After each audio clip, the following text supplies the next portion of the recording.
And you don't even need to watch at American television for that stuff, Peter. You see it in Europe.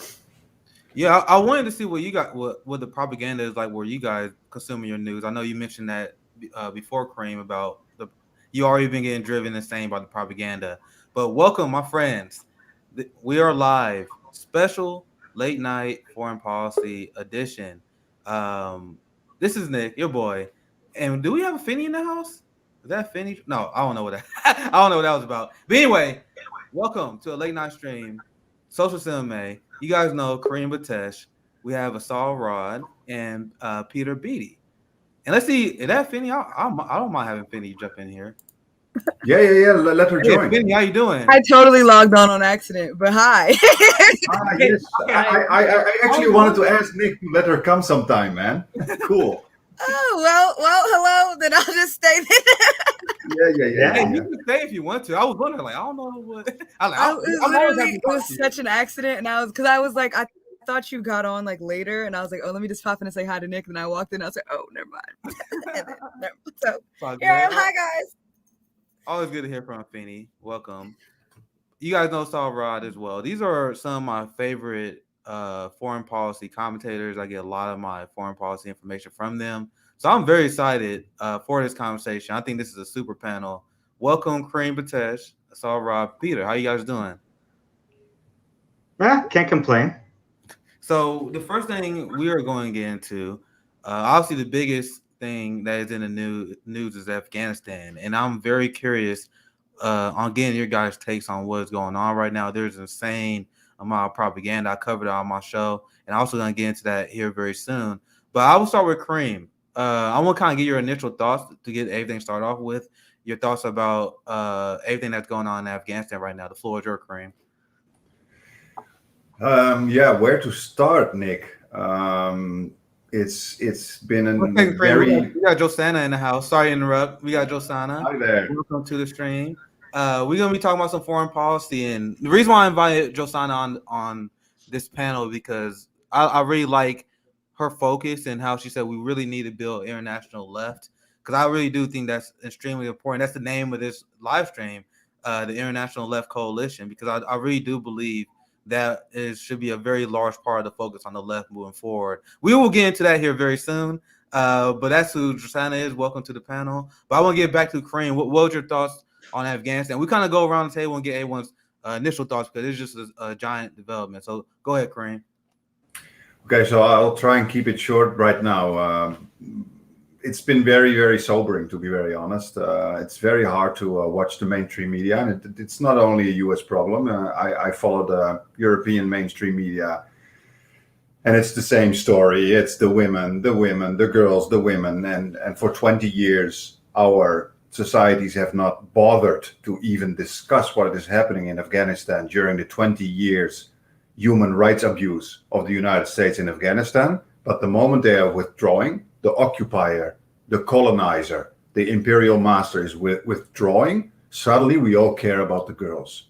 But as long as all these brown immigrants don't come to our country, you know what I mean? But okay, I'll leave it at that.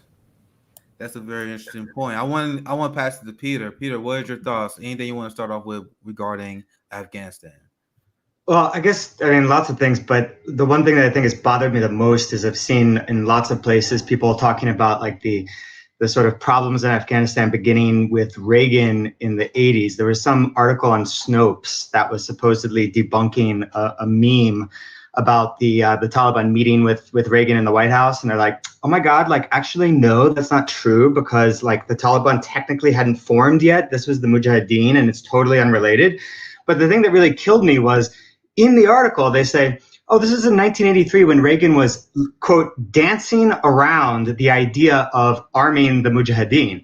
Whereas that began in 1979 with Carter and Brzezinski. They made the decision to start funding them then.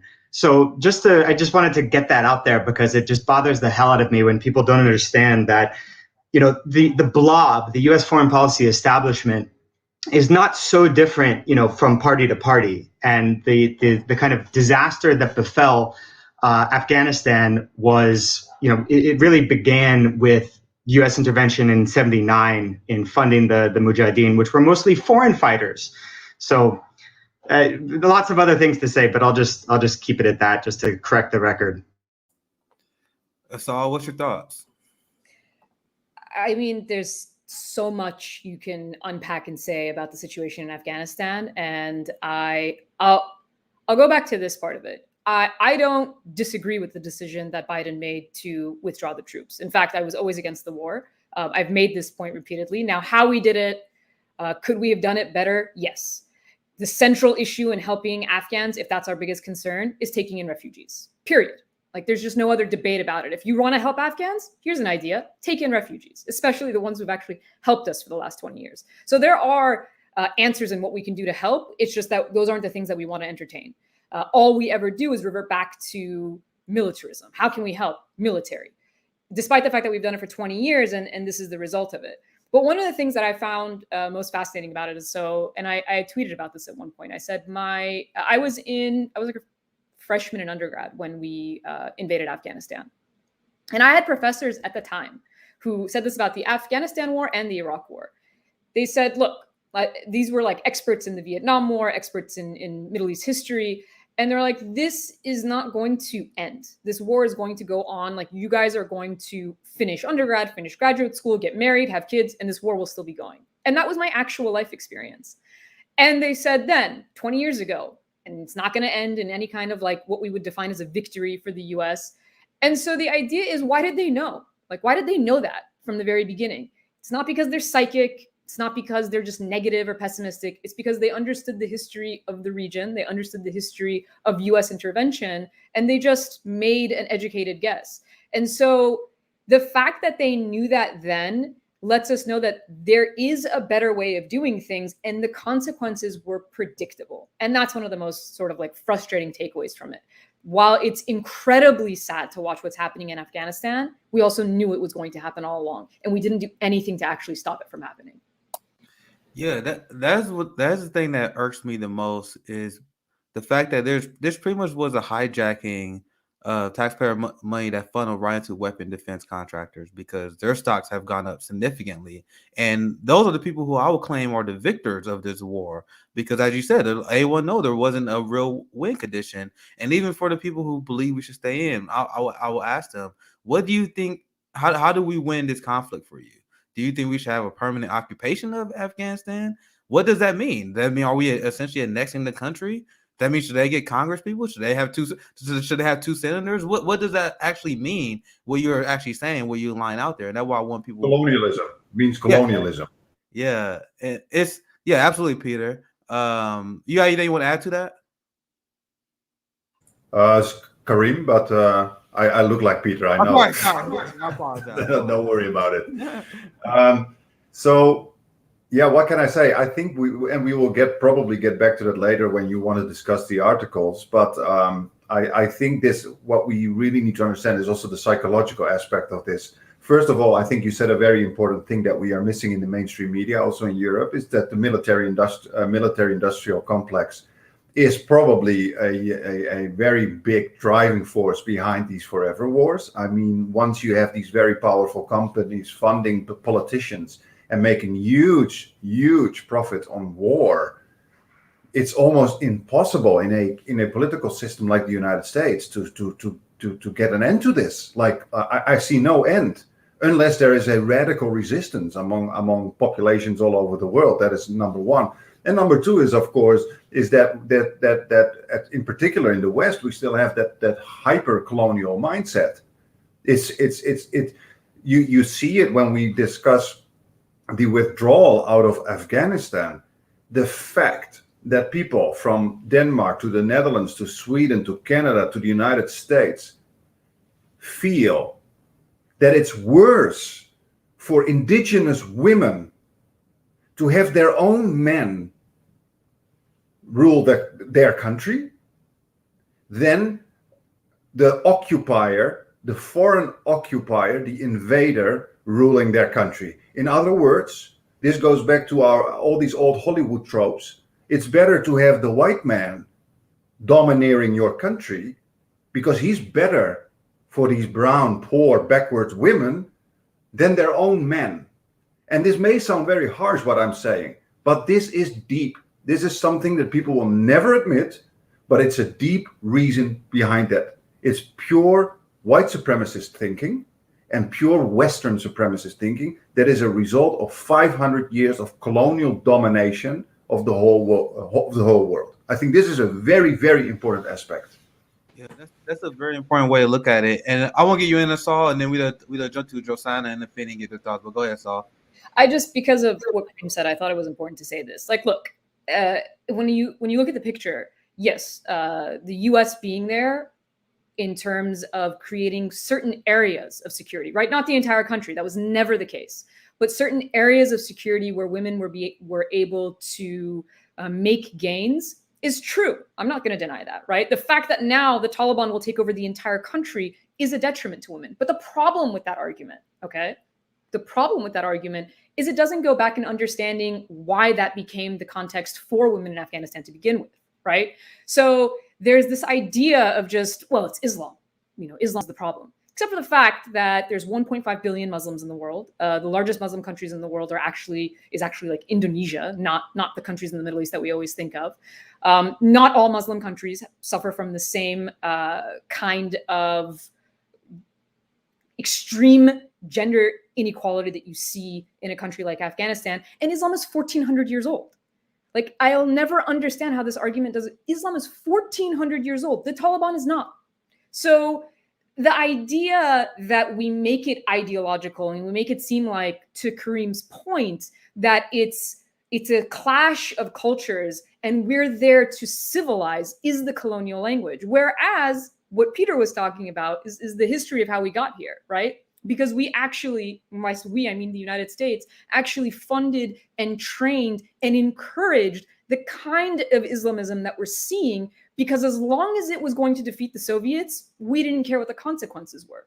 So you can't sort of like pick and choose your ideology when it fits your imperial goals. And then as soon as that's over, be like, oh, this is a huge problem. It's like, well, we helped create that problem. So again, it's not a question of saying, you know, there's a clear loss for Afghan women. I'm going to admit that 100%, but we're not going to make those gains through the strategies that we've put forth. And the question is, how can we resolve that? How do we change strategies so that we actually do help people versus doing it on the surface when we're really just lining the pockets of war profiteers? That is a powerful point, Assal. I want to get Josanna in here, and then we can wrap this part of the segment up with Finney. Josanna, what is your thoughts on anything that was said, and what's your take generally on Afghanistan? Well, there is a bunch of stuff to say. First of all, thank you for bringing me in. I'm very happy to be here. I think that I am a woman of color. I'm an immigrant, right? I'm from Brazil and I live in the US. I've been an undocumented immigrant and I know how the system works. So I would start by saying that we need to stop dividing the world in West and East. We need to divide it in North and South. Because us, Nick, Fanny, we are from the South. Y'all are from the North. And why am I bringing that in? Not for any other reason to say that. It's the same way that the US is divided, is what they're doing to the whole world. Like US is divided North and South. And the whole world, therefore, is divided like that. So the Afghan war, I mean, when I was watching it from Brazil, I was there when I was like, oh, there you go. The terrorists are invading another country. They're going to suck the country out. They're going to suck the life out of it. And then they're going to go away. And, you know, to me, my personal opinion, not trying to throw any conspiracy theory out there, right? To me, it's on the face that they did for me. I don't know the English Norman, but they did an agreement. Can we explore and you take over? Will you be okay if we can still get some out of it?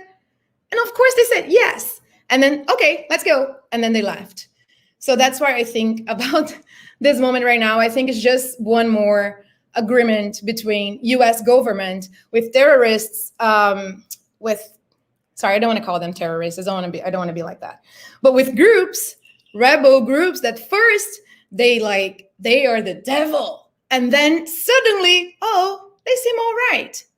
So I think it's all based in the imperialist way that it's been like that since US recovered from the break in 1929. I also think that, going a little bit in what Karim said, this question of like, oh, the women and the children, it's dreadful, it's awful, and always has been. US there, US not there, the problem, it's ongoing, right?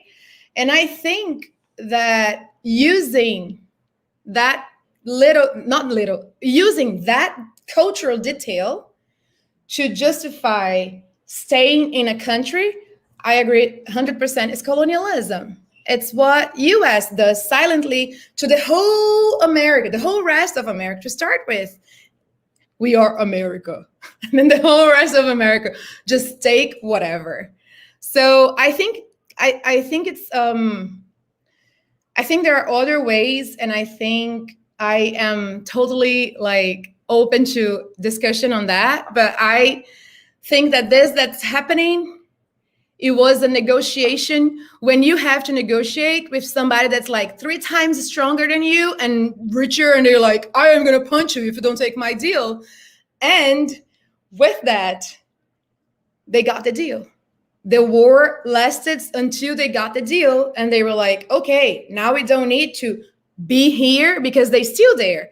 I was watching the segment with Jay earlier, with Nick too, and Jay was right, like, they're still there. US didn't leave Afghanistan. US didn't leave Brazil. They have a freaking base in the Northeast. You know, it's everywhere. It's spread everywhere. So they are still there, but now they are pretending that they're like, oh, withdrawing because we're gonna bring peace. I can't with it. It's like, to me, I have a friend that is from Croatia. He's raised here, but he's born there. And he says to me, like, every time I see you lose your patience with those questions, it's because, like, for me, like, when I look at it, I'm looking from the outside, and it feels like everybody's just going crazy, that they are not seeing what's happening.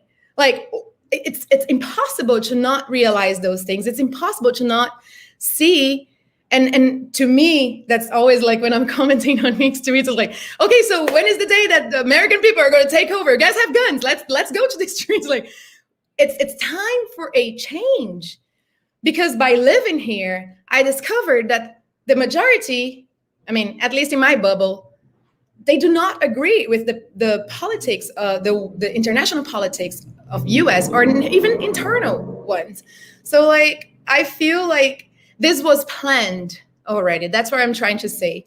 But I don't want to be like, this was planned, and then the vaccine. Like, I don't want to go into, but for an outsider that has been like repeatedly stroke by the US international politics, I think this was already, they reached their point, and now they're going to leave.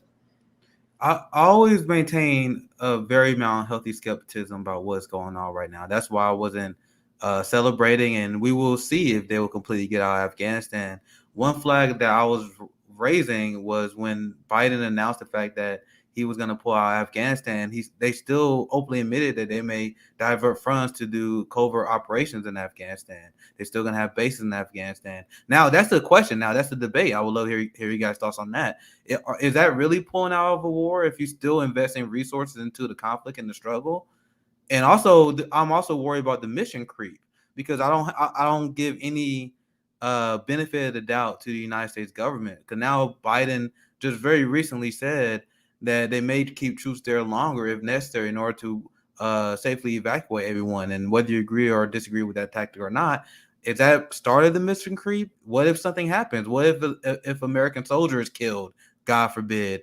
Does that give them justification? Okay, we're going to send more troops there. So that's why I'm always skeptical. I'm not saying that he's not going to pull out, but you never know what's going to happen to now and to the 30th. There could easily be I don't want to use the word false flag or anything, but it could easily be any incident that can start the narrative of, oh, see, this is exactly why we gotta stay in. But once again, I'm not saying that's gonna happen, but I don't think it's something reasonable to have that healthy amount of skepticism. And I would love to get you guys' thoughts here very soon, but I want to pass it to Finney and get your thoughts on what we've been talking about, Afghanistan, or if you want to respond to what anyone was saying here recently, Finney. Thank you for joining us again.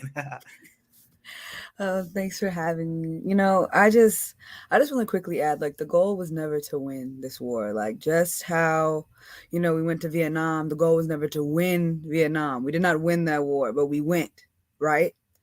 And it's really just about disruption. It's about disrupting governments and disrupting areas that we do not agree with, or it is about exercising control and extracting resources from that area.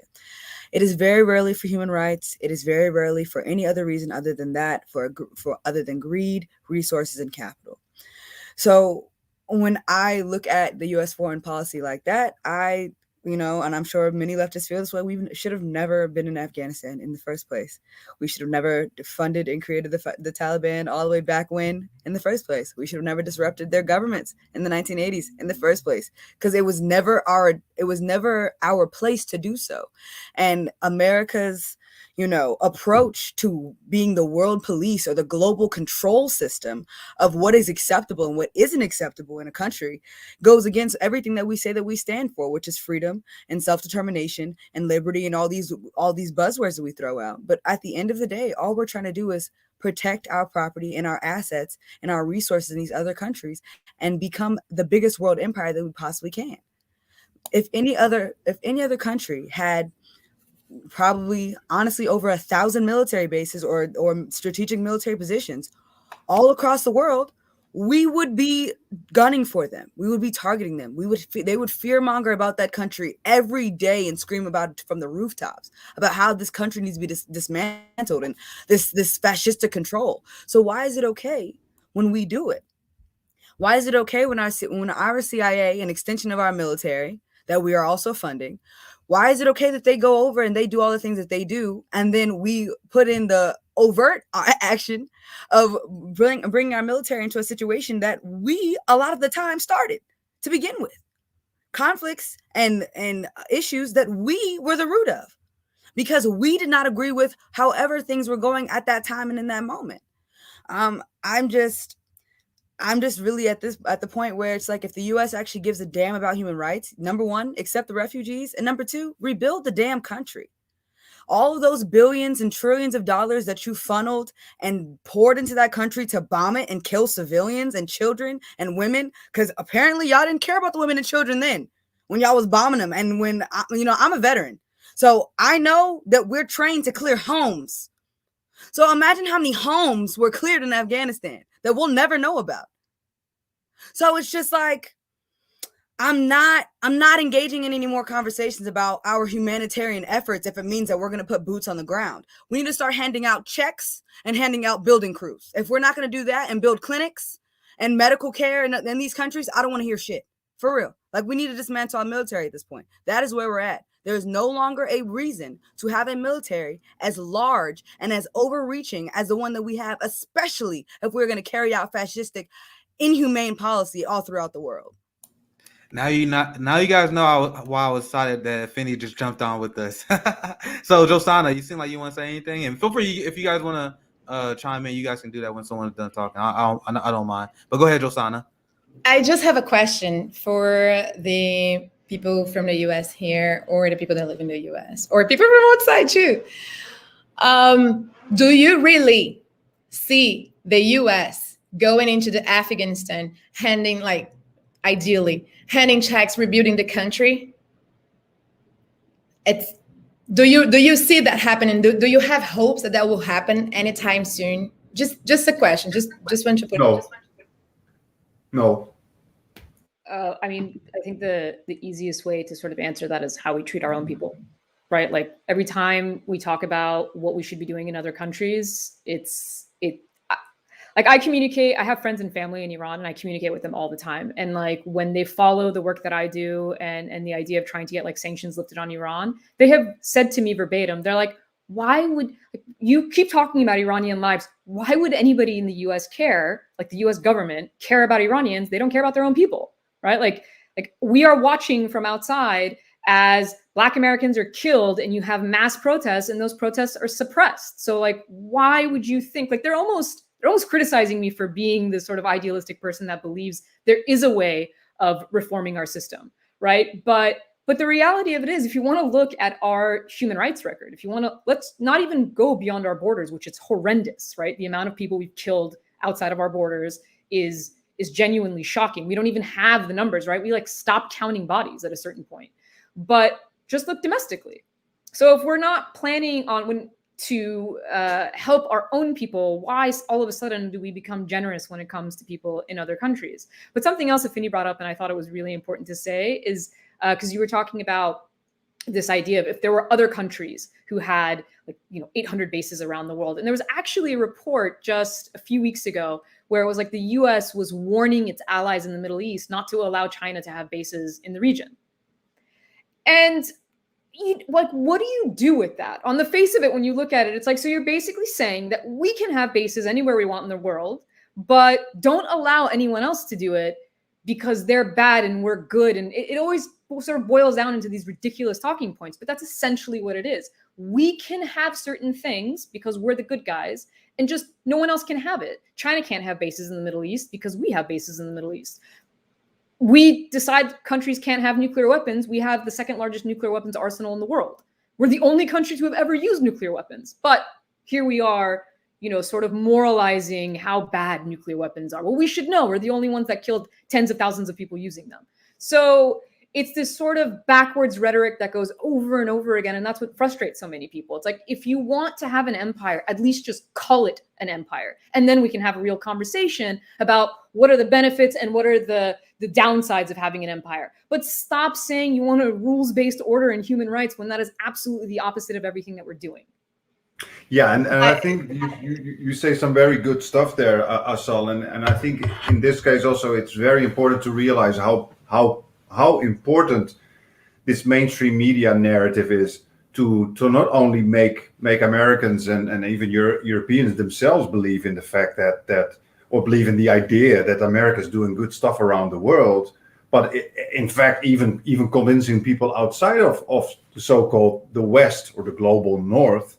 Because the media system, and we're talking about Google, Facebook, which is almost everywhere except China, they made a very wise decision to not let their country be infected by all that BS from Google and stuff. We call that censorship. I call that protection, and there's a reason why they are now so powerful, because they are not infected by that kind of narrative. And when we talk about this whole rule-based order and all that kind of stuff, which is just nonsense,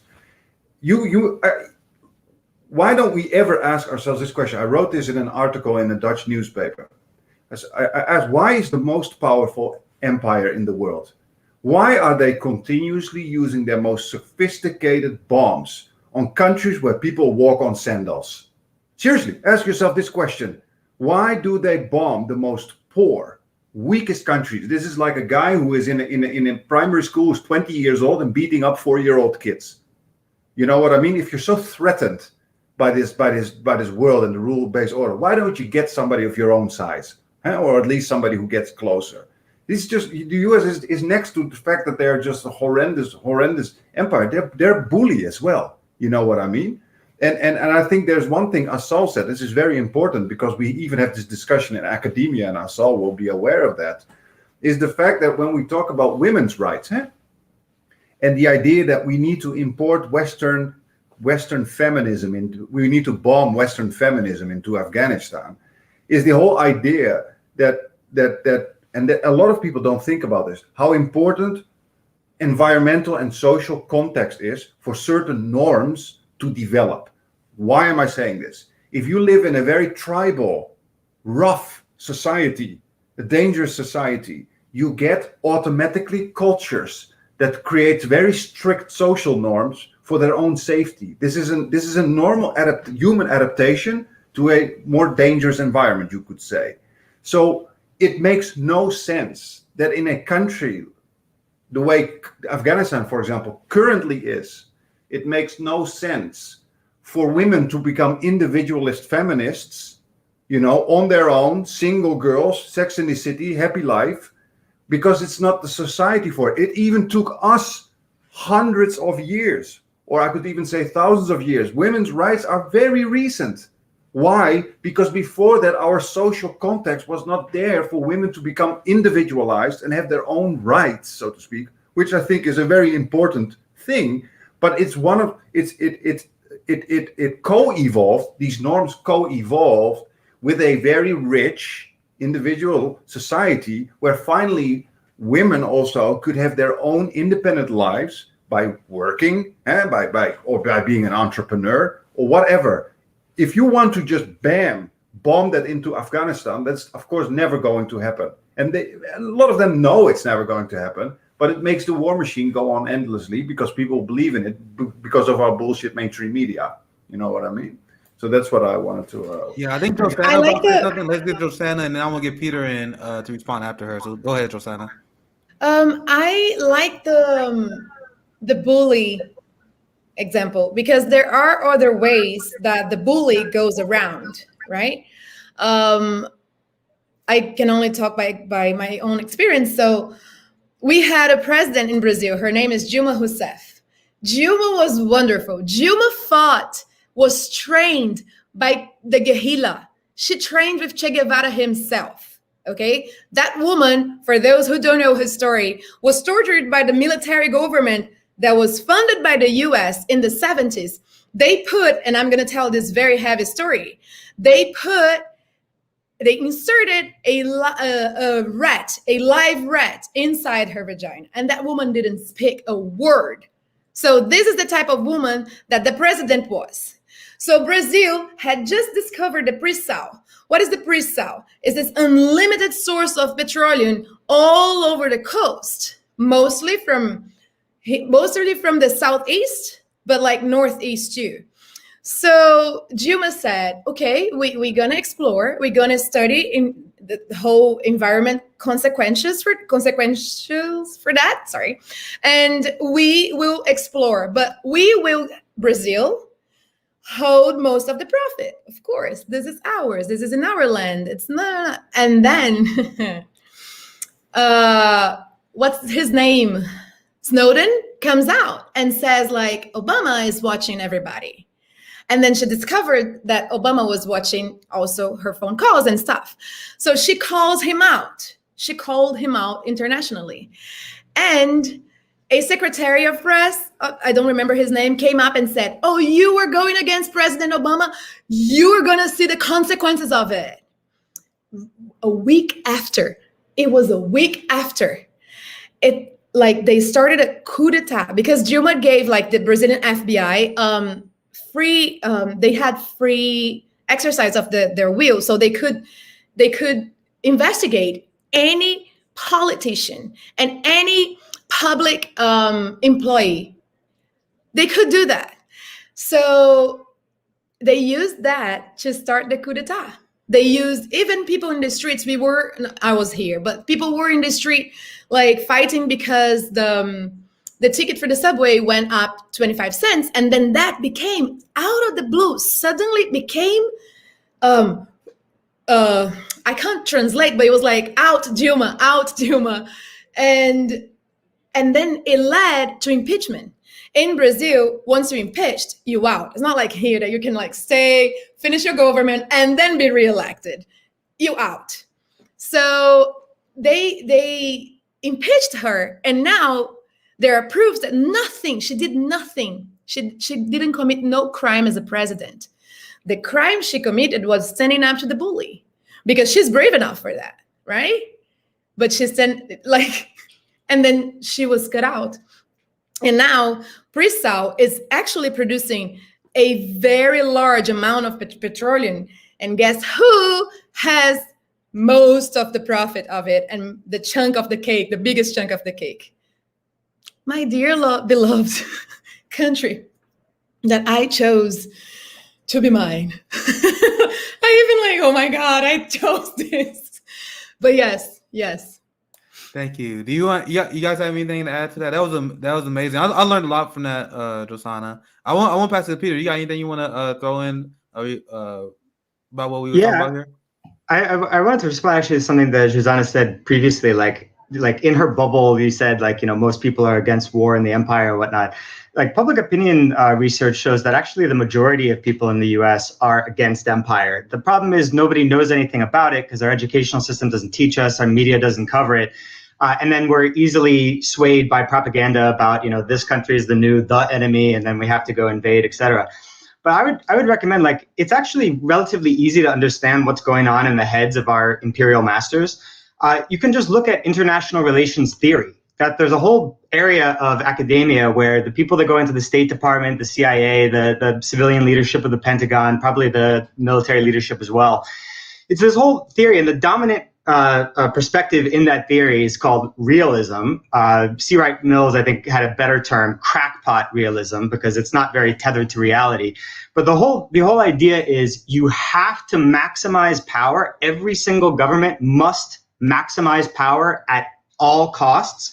Morality is not to be applied in international relations because that's a category error. Morality just does not. It's an amoral realm. You're living in chaos and anarchy. So you shouldn't be thinking in moral terms. You must simply follow the maximization of power, whatever strategy that attains. So this is the mindset of the people who lead our empire. And part of that, this is explicitly written about by classical realists. You can't get the population too involved because the population has all these fuzzy-headed ideas about morality and human rights and whatnot. And we, the elect, the knowledgeable, we know that we can't apply that, even though it hurts our hearts so much. But you can't get the population too involved because then they might mess up. And if you don't maximize power, you're flirting with national extinction because some other country is going to be maximizing power, and then they can completely destroy you.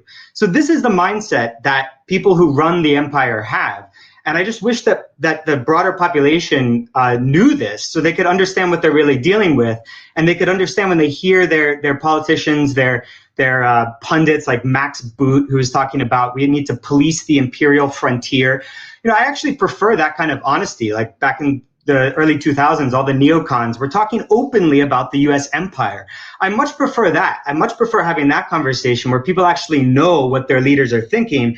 And then when they hear them talk about blah, blah, human rights and the women of Afghanistan, we really care about them so much. Not so much when we were killing them, for the past 20 years, but now we really care.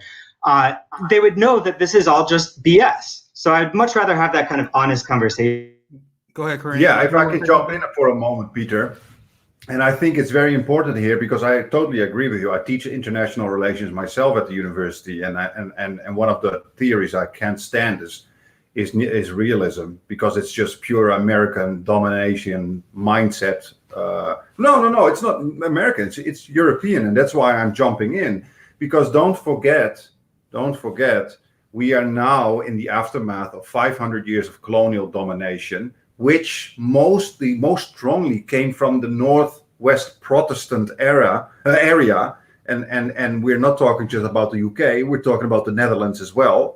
People often forget that, but they were just as bad as the UK right before the Brits took over.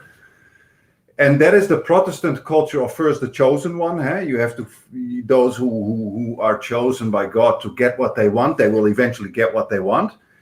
I'm generalizing a bit, but this is a bit the Protestant work ethic. That also comes from a meritocracy. So what develops from this kind of culture, not just what Peter just said, is this culture of domination and conflict and forget about these morality of the lower beings, but also something like, for example, capitalism, neoliberal or liberal capitalism, which is just pure predatory profit grabbing capitalism without any form of morality.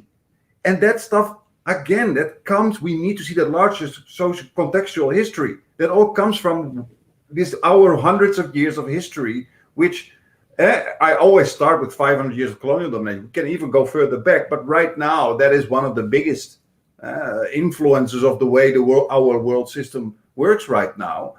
And that all combines capitalism, imperialism, racism, sexism, all these cultural trends. They all interact with each other, so to speak. Yeah. I wanted to get Saul, and then we can get some thoughts from Afeni as well. But go ahead, Saul. I just wanted to comment because both Peter and Karim brought up, like international relations. And as a historian, I'm going to say the problem that I have, no disrespect to political scientists, but just like Peter just said, a lot of the policy positions we come up with are based on theories, right?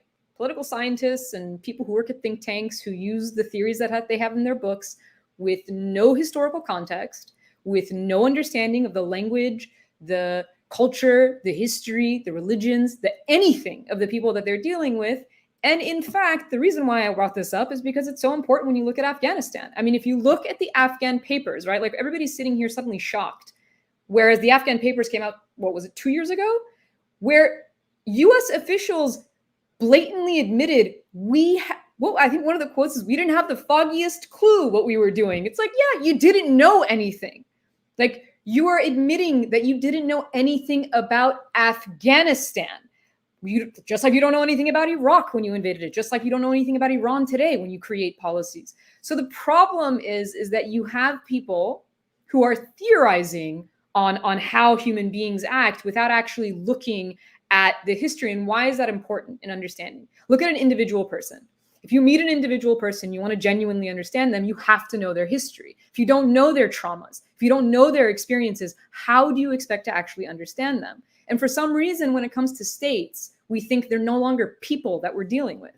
So you have to understand the psyches behind these people and how they got to where they got. And if you're the United States, understanding your particular role in how they got where they got. But that's what we ignore consistently in creating policies, is using the exact theories that Peter was talking about. That is such a powerful point, so I'm glad that you brought that up. Now, I want to get some thoughts from Afeni. Anything you want to add to that, or anything we were talking about here? I mean, I just really want to say that the same way that we believe in our self-determination as a country, we need to believe in the self-determination of other countries. And I feel like a lot of, the toxicity around American exceptionalism is the fact that our government feels like we have the moral authority to carry our ideals across state line. I mean, across, borders, because, that's just who we are. And it's very unfair because they didn't know anything about Afghanistan, just like they probably didn't know anything about Iraq. They probably didn't know anything about Vietnam. They probably didn't know anything about Korea. Like they just do for whatever reaction that they're trying to achieve. And, it's very crazy for a country that constantly, denounces reactionaries. We are probably some of the most reactionary motherfuckers ever. Because honestly, anytime a government moves in a way that we do not like, or anytime that we feel like we can get some type of financial gain, even if it's short term, that we're willing to ruin lives, kill people, destroy infrastructure, and honestly be known as world bullies and terrorists to other people in order for us to get some short gains. And that's the reason why, like, capitalism and war, especially being conflated in the way that it is, it's so extremely dangerous, because the ways, somebody said this earlier, I can't remember who, my bad, but the ways in which actually it was Assal, that we treat our citizens like that same violence, that same disregard, we do that 10 times over in other countries, because, it isn't as visible as it is here. And we just, I don't know, like, it's just so disappointing to know that there are so many people that are in this country that know this. There are so many veterans that scream this from the rooftop. There are veterans that are walking around with PTSD right now because they know that what they did was wrong and that shit was murder. And how do you justify that to your family other than telling them that you just did what you had to do? And it's crazy because in the military, they always tell you to follow lawful orders. But how do you, when you come back home and you realize, like, none of that shit was lawful? Nothing we did was humane. Nothing that we did was for the betterment of any of the people that lived there or any of the people that live here. So what exactly are we doing this for if it isn't for the defense contractors? If it isn't for the disruption of governments that we don't agree with, if it isn't for exercising control and fear in the most violent way possible? Because this is the same way, and maybe this is like, a little outside of the box here, but this is the same way that we force a lot of countries to stay capitalist. I'm sure there are plenty of countries that would be probably farther along to the left if they did not think that something like America and our CIA and all of our allies would immediately attack them or disrupt their government when they try to take care of their people. So it's just like this governing from fear that we do inside of our borders and outside of our borders. It genuinely needs to stop. And, how do we revive the anti-war movement that Obama killed? It's like always like my go-to thought, like how do we get that anti-war movement started back up? Because it is also poor Black and brown kids that are dying in these wars. It's working class white children that are dying in these wars under the American flag. So how do we save these lives? The point you made, Finney, was so on point. Where you mentioned how like our government, our action overseas is meant to stifle other socialist movements. And that has been the goal 100%. The worldwide neoliberal capitalism that we know of is literally a result of imperialism, where we constantly stomp out and overthrow socialist movements. I mean, there's countless examples. So you are 100% on point on that. You guys are also mentioning, and you brought this point as well, the war machine is all about money. There's not a goal of winning. There's not a goal of actually improving lives. And I want to show you guys this video. Just give me 1 second to share a screen. It's from Julian Assange, where Julian Assange himself explains exactly our motives in the Afghanistan war. And you guys kind of touched up on this as well. Now check out what Julian Assange had to say here. Because the goal is not to completely subjugate Afghanistan. The goal is to use Afghanistan to wash money out of the tax bases of the United States, out of the tax bases of European countries, through Afghanistan, and back into the hands of a transnational security elite. That is the goal, i.e. the goal is to have an endless war, not a successful war. Not a successful war. Now people acting surprised when everyone knew this was the case. So we already knew this pullout would be messy because there's not a win condition. And I want to pull this up because I think Assal, and I'll pass it to her because I got her tweet up. This is a brand tweet by Assal. I thought I retweet this. I thought I did. I guess I do it now. But the U.S. failed in Afghanistan because it's not in the business of fixing or helping. It's in the business of war. Trillions of dollars didn't go into thin air. It went into the pockets of war profiteers. In the business of war, it is a wild success. That's why I love the points you guys mentioned, because that's what you guys did in a nutshell. I won't pass it to Saul because I read your tweet. You want to expand on that, Annie? Well, I mean, you could use sort of like concrete examples, right? I mean, a lot of people get offended by that. They're like, so you're saying, we didn't care about people when we did, X, Y, and Z. And so let me actually say this.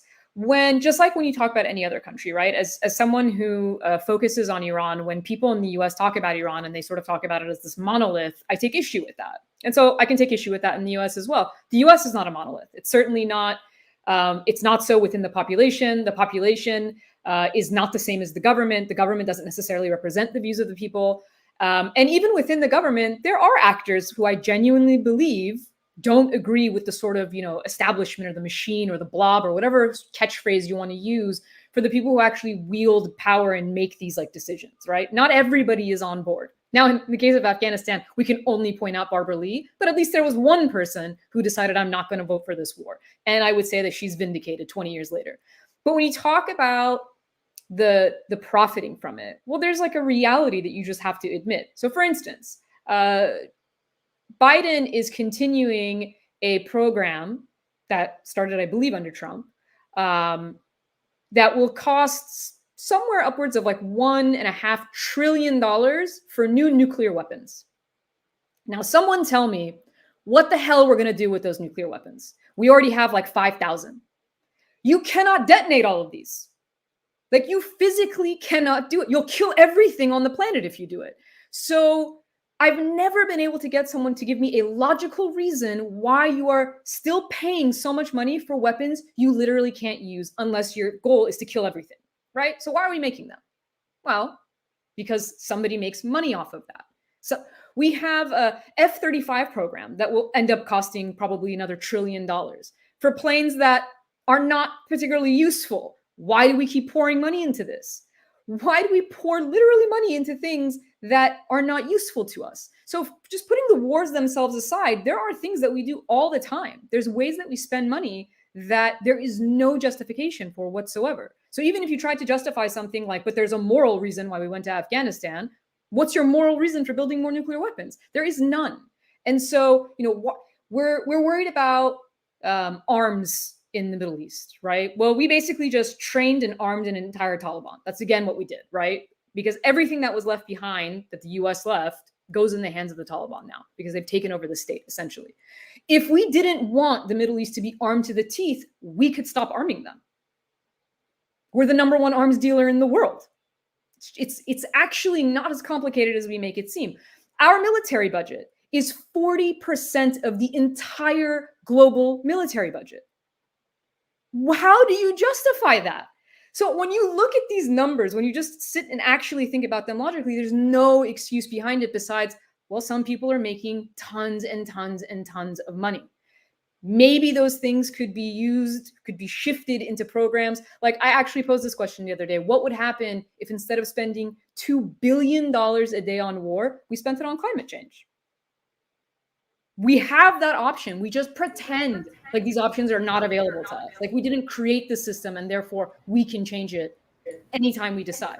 So yeah, I mean, in terms of profitability of war, it's extremely profitable. It's a multi-trillion-dollar industry. So I think I saw what. Can I jump in, Nick? Yeah. Yeah. Okay. Karim and then Josanna after that. Sure. So I think that doesn't get enough attention. What Assal just said, and some of the other panel members as well. And that is the profit motive of weapons. So we're talking about nuclear weapons right now, but I think we also should start thinking about why America keeps recreating enemies. So first Al Qaeda was the problem. Now Al Qaeda gets funded. First Taliban was funded. Now Taliban is the problem. So what I'm trying to say is that this is not a problem. So in the mainstream media, they would sometimes say, oh, this is a failure of US policy. Oh, we are recreating our enemies. No. This is not a problem. This is profit. This is huge profit. Keep recreating them. And now you can also understand why do we bomb people in sandals and bare feet? Because even though we recreate enemies, they're easy to beat. So we can just drop bombs on them. They're brown or black skinned, so we don't care in the global north, and in particular the West.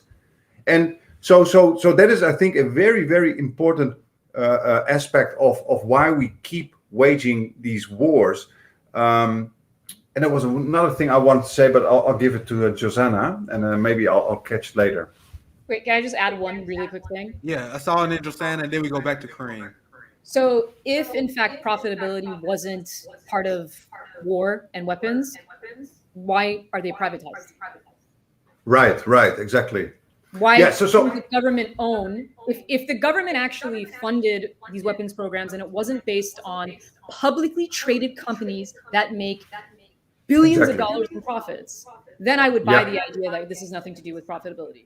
But then why are they privatized? One small point. So, and I wanted to tell you and your audience this. So one time when I lived in Malaysia, a guy approached me with who I had a good relationship.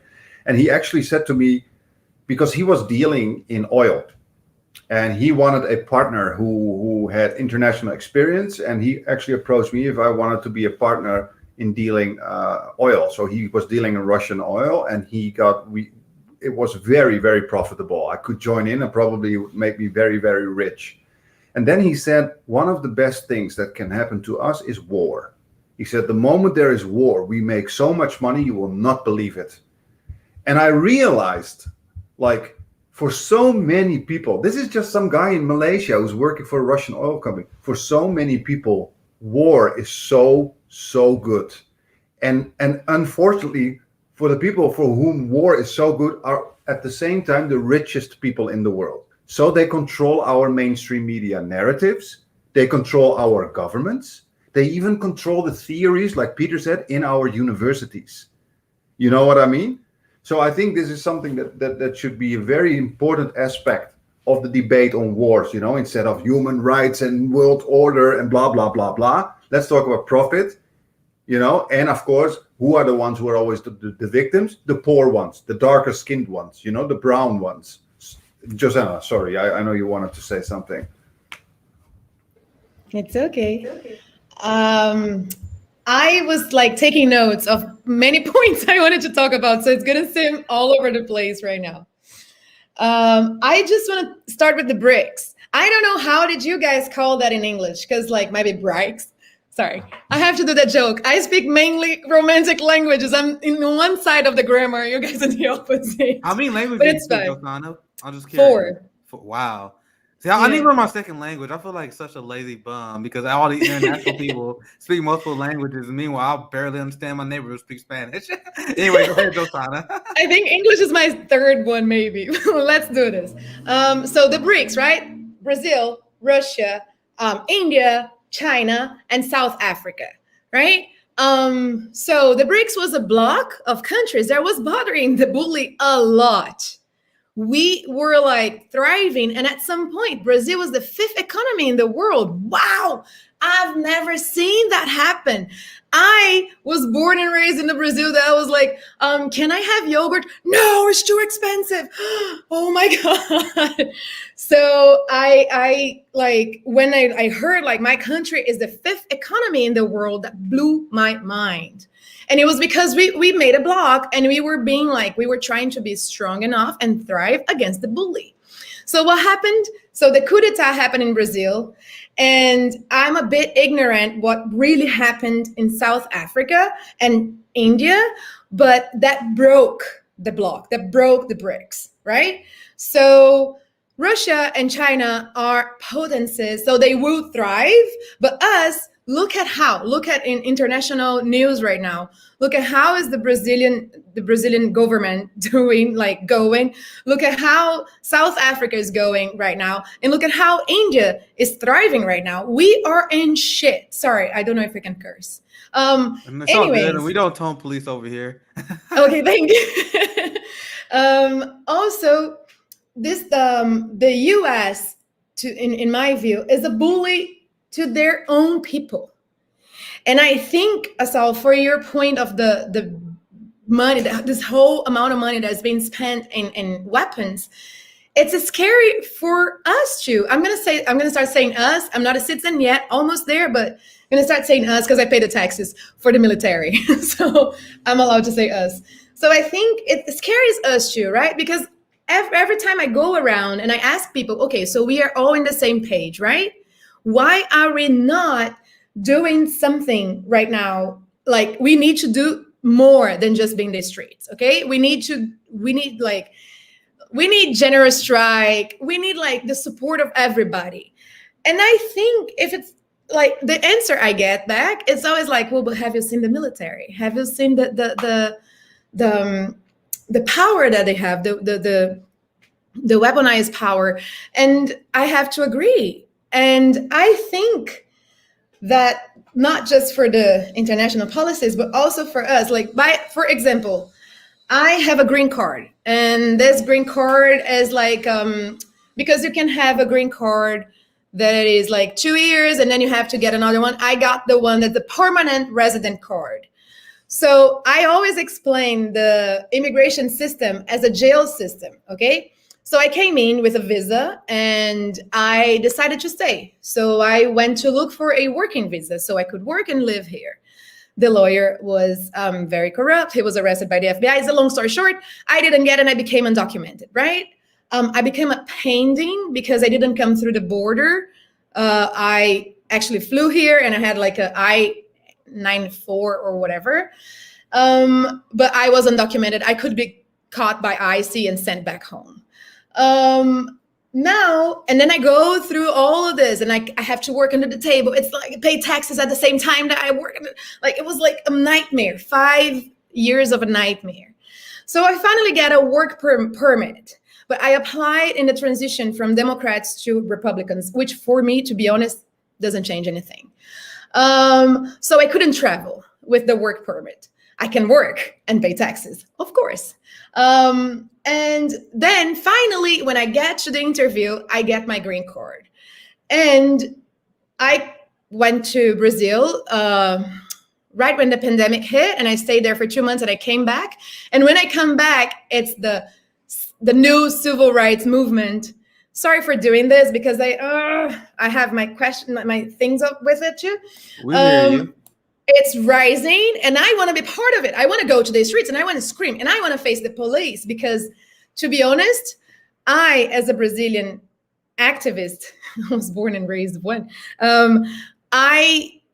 The police throwing bombs and rubber bullets, it's like my yesterday as an activist outside of the U.S. If there's any police force that is easily worse than the United States, it's probably Brazil. I heard nothing but horror stories about Brazilian police and what they get away with. And trust me, I'm no fan of American police at all, but Brazil, it's intense how corrupt and how violent the police force is there. I talked to many Brazilians. I used to train Brazilian jiu-jitsu all the time. So nice. They used to tell me all the time how bad Brazilian police is, because they know my police stance in America. They're like, hey, you can think police bad in America, you should see Brazil. Me, I think that they all evil. Evil is evil. But Brazil, that's a great point that you brought up, and a lot of people need to understand.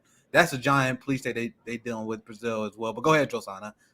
Yeah, so I was like, I'm not afraid. I want to go and, make numbers. Let's do it together. But there is a law. There is a policy that Trump launched, or whatever he did with the correct term in English.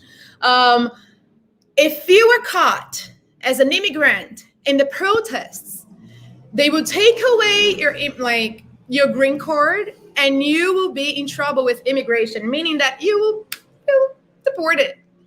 And I was like, wow, that feels like a dictatorial government. I think that's what it is. And you know what? Biden, the great grandpa of all, he didn't change that policy. I probably can get in trouble for being in a panel like this, but I don't fear.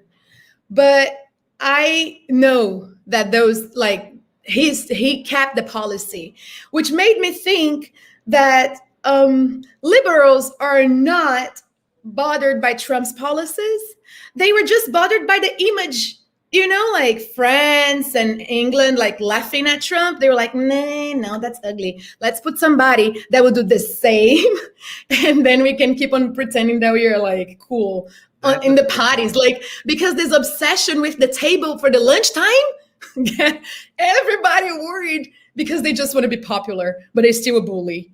And I find it funny for the money laundering commentary that they actually accused Dilma of money laundering. They love accusing everybody of money laundering. And I think, also the last thing is that we live in a police state, right? Here inside this country. And that's what we do to the world. And that's why I feel that there is a lack of actually direct actions. This is the time to go to the mountains, train, and take over. I think like that. I don't see, or hunger strike. I don't know. And I think that right now is the time to stop thinking of the US is doing that because the American people are not doing that. I think it's time for now to start think that it's us, the whole world, including the American people, against them. And then I want to know, who are they? Because I feel like the politicians are just puppets, I want to know who's the freaking puppeteering, because I want to have... You kind of laid it out already. Because what you say is on point. We are a police state, and this is kind of stuff I was talking to people about. That's why I personally didn't suffer from Trump derangement syndrome. Well, I should say I did suffer from Trump derangement syndrome because I wanted to see the elements of Trumpism destroyed. And you brought up a great point where you say liberals just didn't like Trump because he wasn't a good figurehead for them. So when they say they wanted to defeat Trumpism, what did they really mean? So when I say I want to defeat Trumpism is giant police budgets. Trumpism is the supporter of the genocide in Palestine. Trumpism is trickle-down economics. Trumpism is the rise of the homelessness population. That to me, that's what Trumpism is. Let me fix my mic. I'll pass it to the panel. I see someone say my mic is low. Yeah, so if I can jump into what Josanna just said, I think she says a very important point. Like, okay, we're stuck. Where do we go from here? And I've been saying that as well. I've been discussing it with Peter. And I think one of the most important things we have to do right now from here is actually look at the 20th century, when you saw that leftist radicals from all over the world were actually visiting each other, grabbing the airplane, flying to each other. Like, for example, black radicals from the United States would go to Algeria to talk to people who fought the colonizer. People from Japan, literally communists from Japan, would fly to the United States to discuss with black radicals. There was internationalism, and at the same time, they were building a network because, and this is what Gerald Horne also says, again, you guys, you got to read his books about the history of white supremacy. Gerald Horne said, one of the biggest problems right now with black radicals in the United States, he says, for example, is that they lost the art of internationalism, because in the old days, you would actually have support from outside when there was stuff happening to you guys within the United States, and the same goes for many people around the world. And in those days, Pan-Africanism, Pan-Asianism, and these guys would also have conferences and meet each other to see what they could do. And one of the things they were actually discussing, the NIWO, right, Peter? That was the New Information World Order. I got it wrong last time we talked. All right. And this is very interesting. You know what that is, Nick? Nick, you're muted, but so you know what it is, Nick. My audio, but go ahead, Karim. Okay, so you know what is the interesting thing about this New Information World Order? That was in the 70s of the last century, of the 20th century, where anti-imperialist leftists were discussing, what can we do about this imperial global propaganda? We need to push back. So they knew already 50 years ago that we need to push back. That completely was destroyed in the neoliberal era, completely destroyed, both the internationalism and the media pushback. And we are now at the point that that was a message from the past, I always say. Now we are at the point we need to rebuild that. Internationalism. We need to understand our global struggle, whether you're in Palestine, the Netherlands, Iran, the United States, Brazil. There are so much similarities in the struggles around the world. For example, also in the Netherlands, we have now descendants of the Dutch slaves now trying to fight for recognition. Very similar as in the United States. People don't know, but we have very similar struggles. And we need to find a way. And maybe Peter can talk a bit more about that because he likes a lot to focus a lot on media. We need to find a way to push back on this mainstream media narrative that literally colonizes millions, if not billions, of people around the world, mentally colonizes billions of people around the world. We need to find some solution, because right now we are on YouTube, we are in the heart of empire, discussing how to overthrow empire. It's not going to work. We need some way to get our message out, not using the tools of the imperial master. You know what I mean? But maybe you could say some more about that, Peter. Can I just jump in real quick after going out and back? It's just for the point of, like, the propaganda. It's what we ate our entire lives. That's what they do.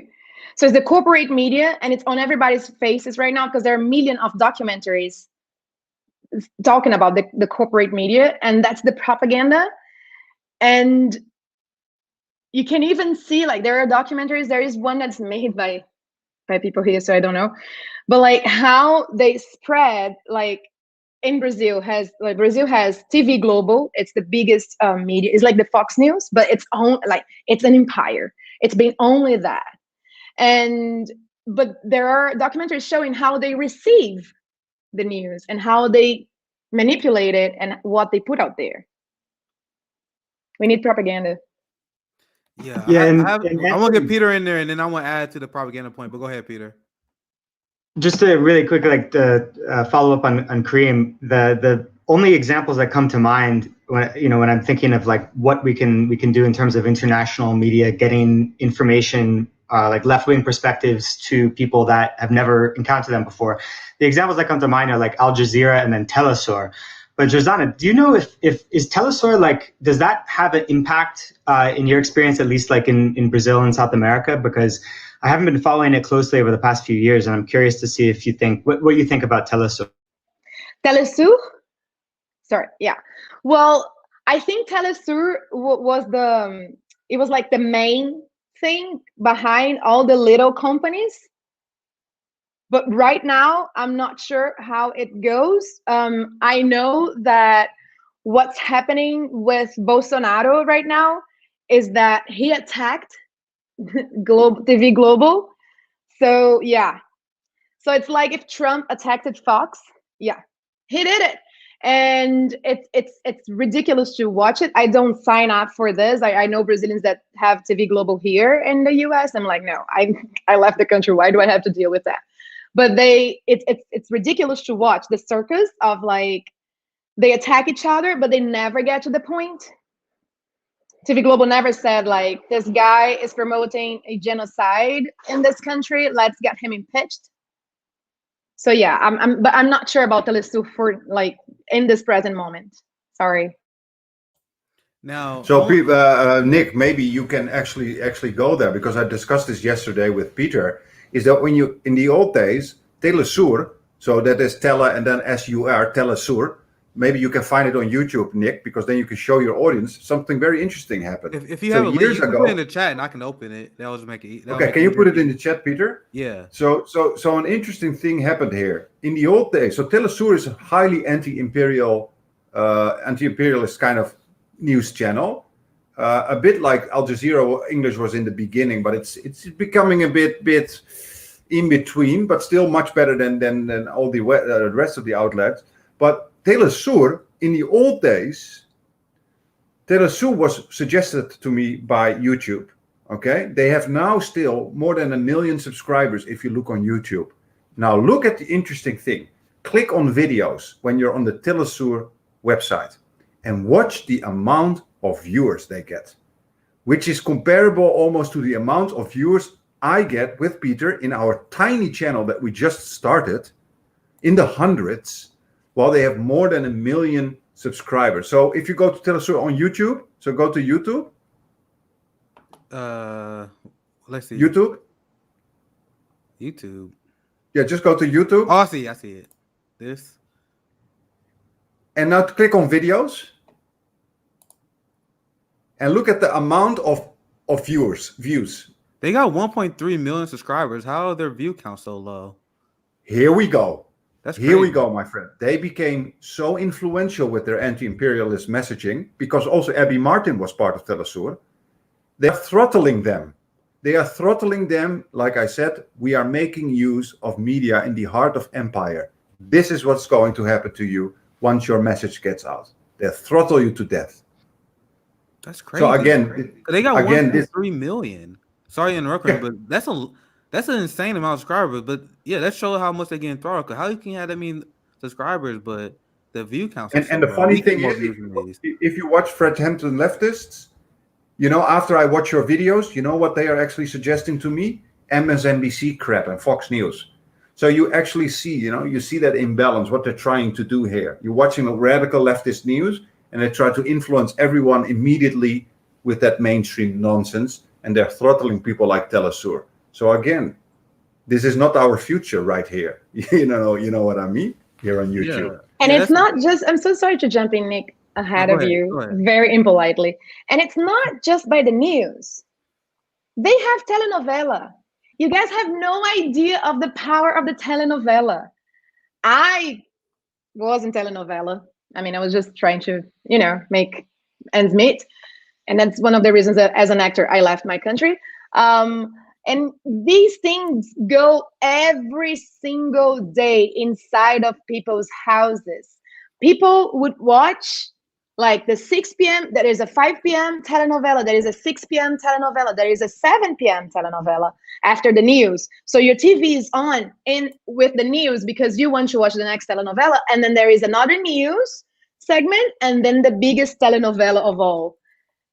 Those things are sending messages all the time. And I'm not being paranoid or nothing, but to start, you've never had, maybe now you do, two actresses, but you never had a Black actor playing a part where they were like doctors or professors, or it was always the prostitute. Was always, I've played housemaid, prostitutes like countless times. And then it was like, no, I think I moved countries. But then like it is every day sending symbol, like, you know, Bertolt Brecht, sorry for pardon my German, says that the power of the theater, the power of that enchantment in people's heads, and he was using that for the good, but like most of the media use that for their own messages, and it's getting there. And that's such an important point, because I remember I had a conversation with Steve Cox before, and he was open about how he had previous racist views, and he's open to talk about this because he's reformed and changed his views. And when I talked to him, he said one of the reasons why he had those views was because he turned on Hollywood and he would just see Black people acting as thugs. Right now, this is why I love how much the internet has changed things and exposed things, because what has been the most recent phenomenon that people have been talking about? The Karen. The Karen has become a thing. Now, what is the Karen that everyone been talking about? The Karen is like this loud, belligerent white woman that we all knew existed, but was pretty much never shown in Hollywood and entertainment. Like whenever you see a loud woman, it's the loud, black, annoying Black woman. That was the trope they always show out there. Thank you, Beattie. Thank you, Monique, by the way. by helping establish white supremacy that way, because whenever there's a Black woman, they always loud, belligerent. But meanwhile, in the reality, and the internet exposes, the loud and belligerent ones are the Karens, the middle-aged, privileged white women. I'm not saying all white women are like that, but we got video after video after video showing this, and that's why the internet kind of uplifted that veil, and I think that's very significant, and that's why we, as independent media. And Karim brought this point up, and we really need to have conversations and brainstorm how to overcome this, because our channel has been throttled to death, and we only grew because of word of mouth. Like we have friends shared it. We was lucky enough to have a lot of people who got a lot of subscribers help plug us as well. But it wasn't by the algorithm. The algorithm hasn't helped us one bit. And that's a concerted effort by the establishment, because they adjusted to the age of information. They were caught off guard when the internet and people was able to communicate for the very first time, because they couldn't handle the tidal wave of massive information that came out. But then after that, they started consolidating power. That's when you have big tech becoming very friendly with the oligarchy class. And you had the liberals that cheered this on. Liberals cheered on the fact that you have unaccountable oligarchs that would decide who get free speech or not. That's do not get it twisted. That is the establishment adjusting. The establishment showing CNN and MSNBC videos and our recommendation, that's them adjusting. Now those views, they get 100,000, 200,000 views on all their videos. Now I'm old enough, I'm a baby millennial, I'm 30 years old. I'm old enough to remember back when, if you look at YouTube, MSNBC would probably get 2,000 views, 3,000 views, if that. No one is looking that up, but they get a lot of views now because they show up on the recommendation bar, while our channel would never, ever show up on. Like, you had to literally search for our page, you had to subscribe to us, hit the bell, and you may see the notification. You know what I mean? But anyway, this is so important because I covered this shortly on the roundtable, and people don't understand how much of a struggle this is. This probably should highlight it more than anything, because you guys have brought up, and we mentioned the massive amount of propaganda that went into Afghanistan. You guys understand, I'm not going to get into this whole article, but there was a 20-point drop. See, look, down 20 points since mid-April. These are the amount of people who believe that we should withdraw from Afghanistan. So withdrawing from Afghanistan has always been a massively popular idea. But now, ever since the last few weeks, they've been hammering propaganda. And now this is the result. We always like to laugh about how corporate media don't get the ratings they used to get. And that's true. They don't have the ratings that they don't have. But do not get it mistaken, guys. They are still very, very powerful and influential. So at this point, the only thing I know how to do as someone who don't have a lot of institutional power is just debunk it, educate people, get people ready for the revolution that Josanna wants to have. Because a lot of people that say, "Oh, we want to have a revolution," we can't have a revolution without education. Fred Hampton told you that. So how are we going to have a revolution without us having these conversations, without us having show people that our U.S. empire is evil? Now, I'm trying to unpack everything you guys were saying. Now, I'm going to go back to another point you guys were mentioning. This was was brilliantly pointing out, was how our United States war machine is a giant grift. And now I'm thinking Peter and Karim was talking about this as well, how we supposed to view foreign policy. Like, no, like you can talk to people and you can convert them and turn them to radicals using foreign policy. And that goes against all establishment groupthink, because when they tell you, when you talk to ordinary people, do not bring up foreign policy because that's too complicated. People don't care about that stuff. That is not true. And I talked about this with Karim before. That is not true.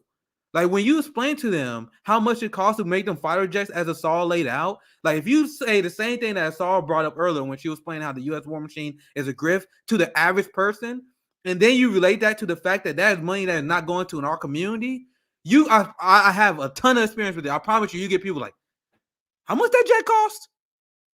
How much the war in Afghanistan cost? $2 trillion? You know, and I tell people straight up, you know how much that would do to our community? And I turn people to anti-war just like that. I talk to Black people who loved Barack Obama. I got them to dislike Barack Obama because I brought up the fact that he bombed Doctors Without Borders, the fact that he had a kill list. When people hear this stuff, they don't want to be supportive of that. So when they give you the advice, the group thing that come out of Washington, where when you talk to voters, you gotta keep it simple. That is them giving you bad advice on purpose. Because I canvassed in multiple states for Bernie Sanders, and I got people to convert to leftists literally just by outlining foreign policy. So that's why what you guys brought up was extremely important. Now I'll open back to the floor. Anyone got to add? Go ahead, Saul. Sorry. So it's interesting because as I'm listening to this conversation, like Karim and Nick, you guys are using terms like radical and leftist, and like mainstream media, and it's sort of fascinating to listen to it because there's a connotation, right? We have denotation and connotation. It's what a word is defined as, and then it's how people interpret the word. And when you use words like leftist and radical, especially in the US context, they're interpreted really badly. They're interpreted really negatively. But what's interesting about it, so we think of this like political spectrum, the left-right spectrum.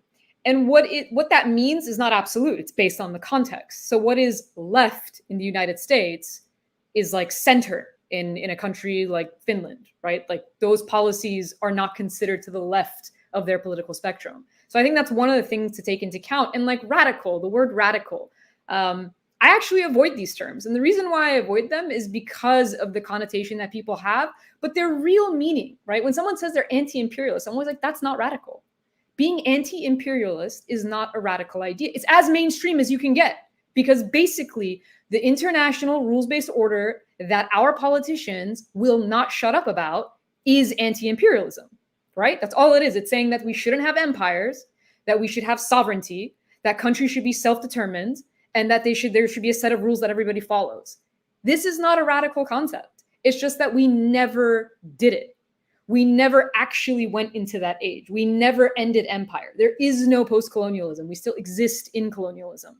And so I guess, yes, if you look at it from that perspective, it's radical because it never actually changed. But rhetorically, the way that we speak, the way that our own politicians speak, we're not asking for them to do anything but what they say.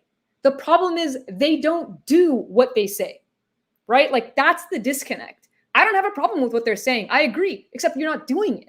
You're not following human rights. You're not following a rules-based order. So if our politicians did what they said, then we actually wouldn't have as much of a problem, right? Like the idea, even if you look at the US context, there's this tendency to compare the United States to other countries.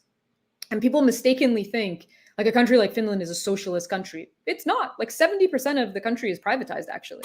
So when you say that we should have healthcare as a human right, education should be a right that's bestowed upon like the citizens, right? Like college education should be free.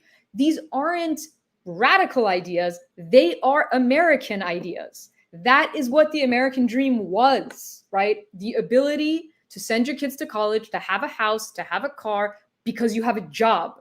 You're not the CEO. Any worker that has a job should be able to sustain a basic living. That is a middle class. That was the American dream. So when we talk about these things, a lot of times people think it's like, oh, well, you can't do that in America. Of course you can, because we did.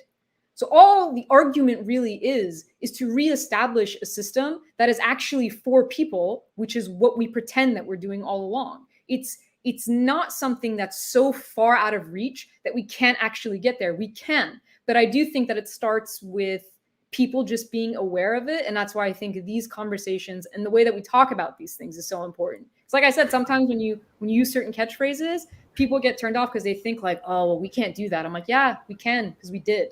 Yeah, we're not saying anything outside of, hey, let's take like a few percentage points off of the defense budget and use it for people. That's not radical. That's well, what you said is for just a second. Yeah, just a second. I also have a point. I'm gonna say this, and I'm gonna say this, and I'll pass it to Karim and then Josanna, because I'm gonna be very quick. Because what you said is amazing, Saul. Because this was the point that Dr. Cornel West was making when me and James had a conversation with him last week. I guess it's kind of cool to call myself a radical, but we're not the radical ones. The people who believe that we need to spend all this money on our military budgets, the people who are spending on ICE budgets, the people who are giving trillions of dollars of corporate bailouts to Wall Street, these are the radicals. So I'm glad he brought that point up, and that was Dr. Cornel West was telling us. And I kind of use that same thing when I talk to people. It's our government that is extreme, not us. But what are you about to say, Kareem? And then I'll get Josanna back in here. Yeah, I still, so I would like to push back on that a little bit. So I agree with pretty much 99% of what Assal says, except the point on radical. I think radical doesn't mean extremist. The people often mix these two conceptions. In the public opinion, radical means an extremist, somebody who has very extreme views. But radical actually originally means going to the root of things. And as an anti-imperialist, radicalism literally is a translation of it to the root, rootism. How can I say that? By the way, I agree with you 100%. That's why I said, I'm like, it's a matter of denotation and connotation, right? Right, That's right. exactly And what I'm trying to say is,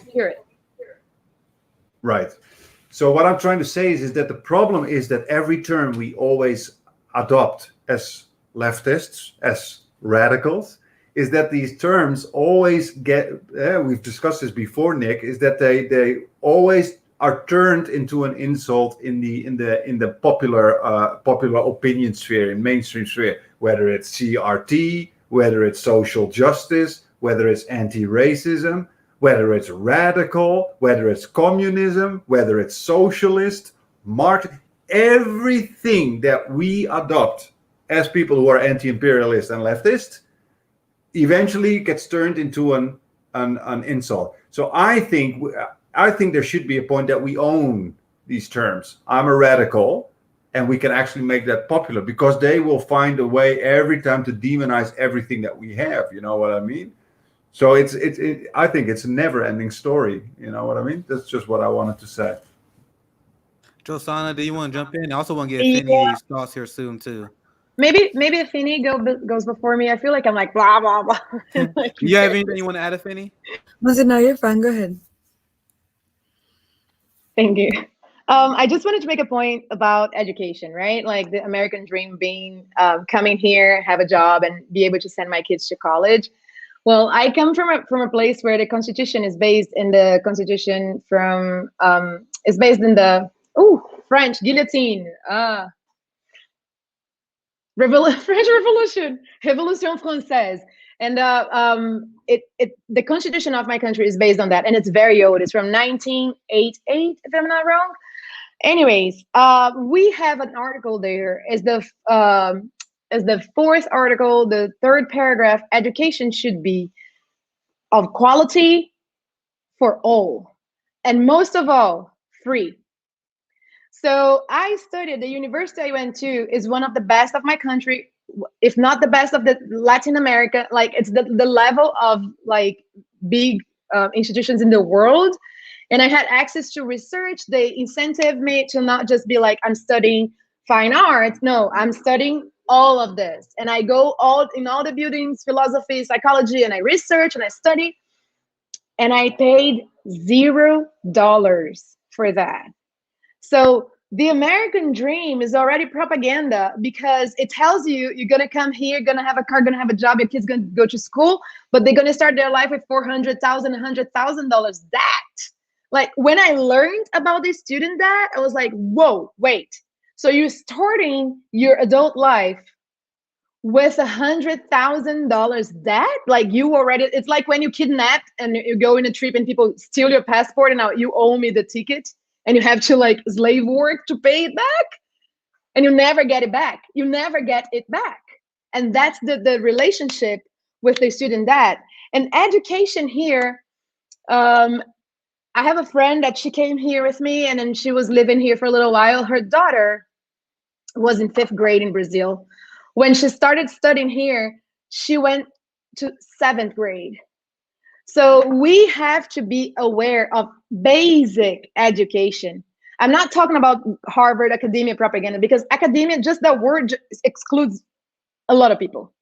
But I'm talking about like the basic education, which people are playing with it. We're not going to tell what happened with slavery. These stories are not going to come. Roots of racism, nothing.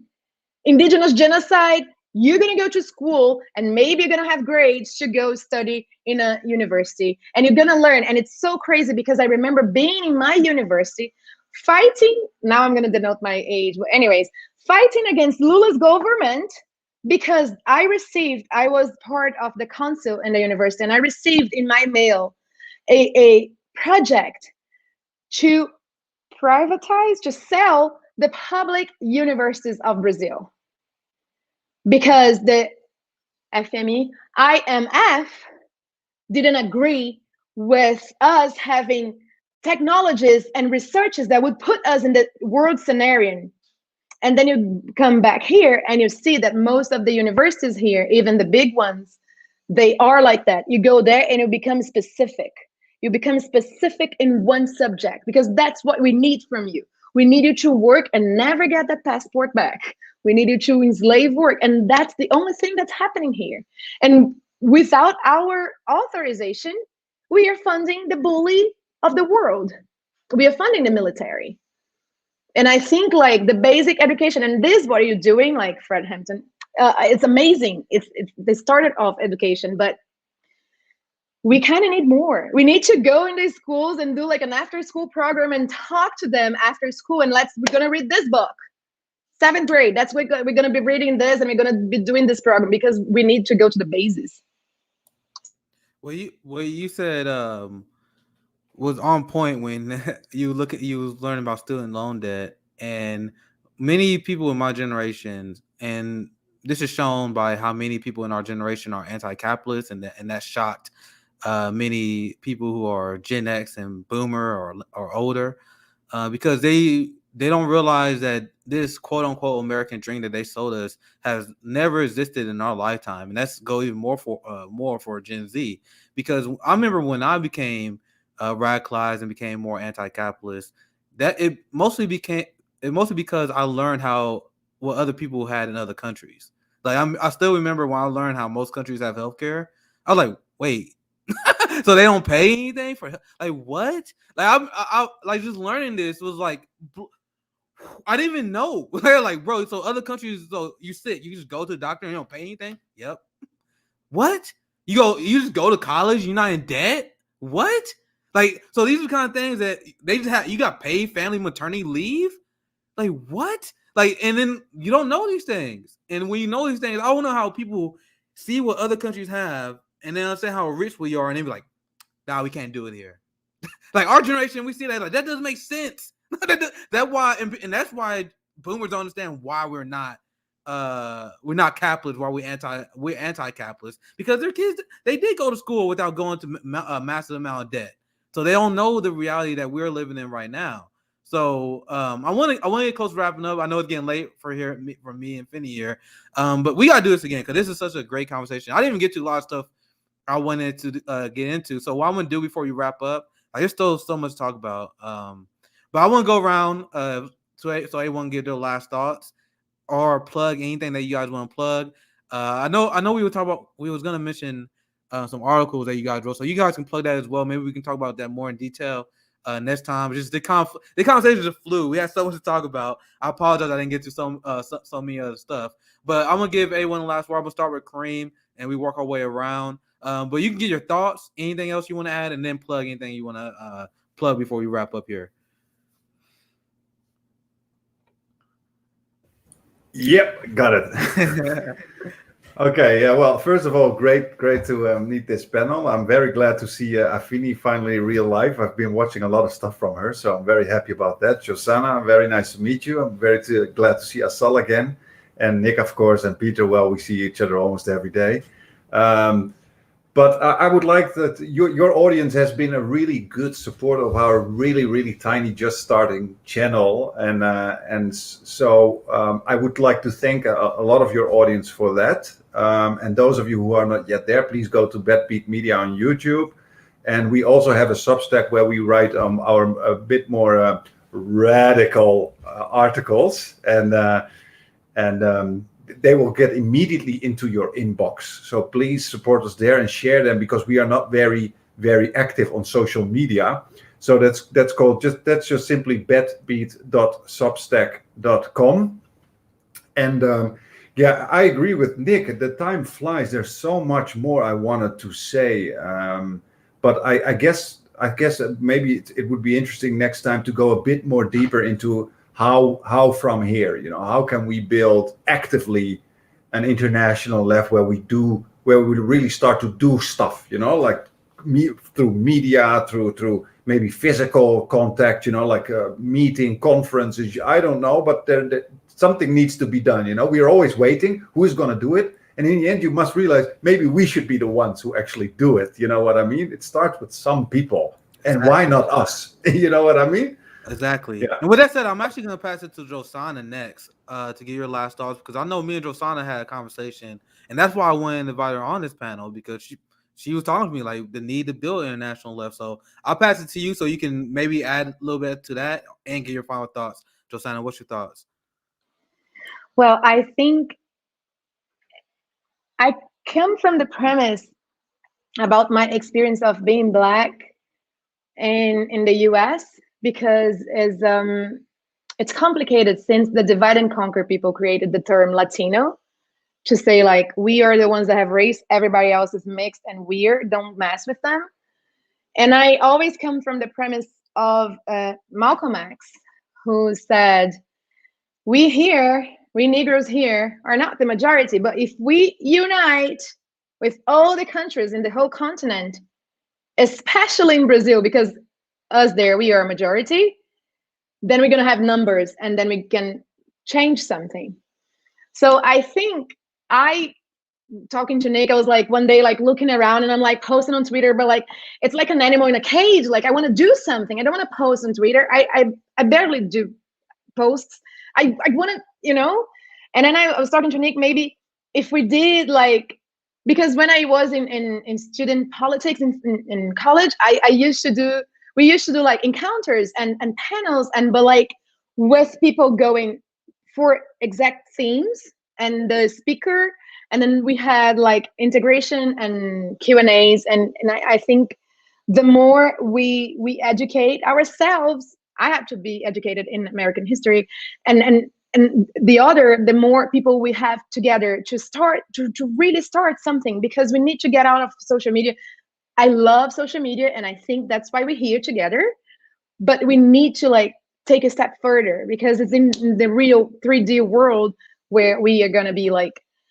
And that said, thank you so much for having me here. And I would be so happy to have more discussions like this anytime. Thank you, everyone. Yeah. I learned so much. And where is Rome? Bring him back. Rome is on TikTok, killing the game. I can't do the TikTok thing. I'm a little bit too old for that. I'm boomer, man. I had a hard time getting to TikTok, but I have friends that send me stuff all the time, and I'm like, maybe I need to get into that. Maybe it'll be good for me to upload some stuff on TikTok. Show these Zoomers really how it's done. Josanna, you also follow us on Substack, please. Yes. What?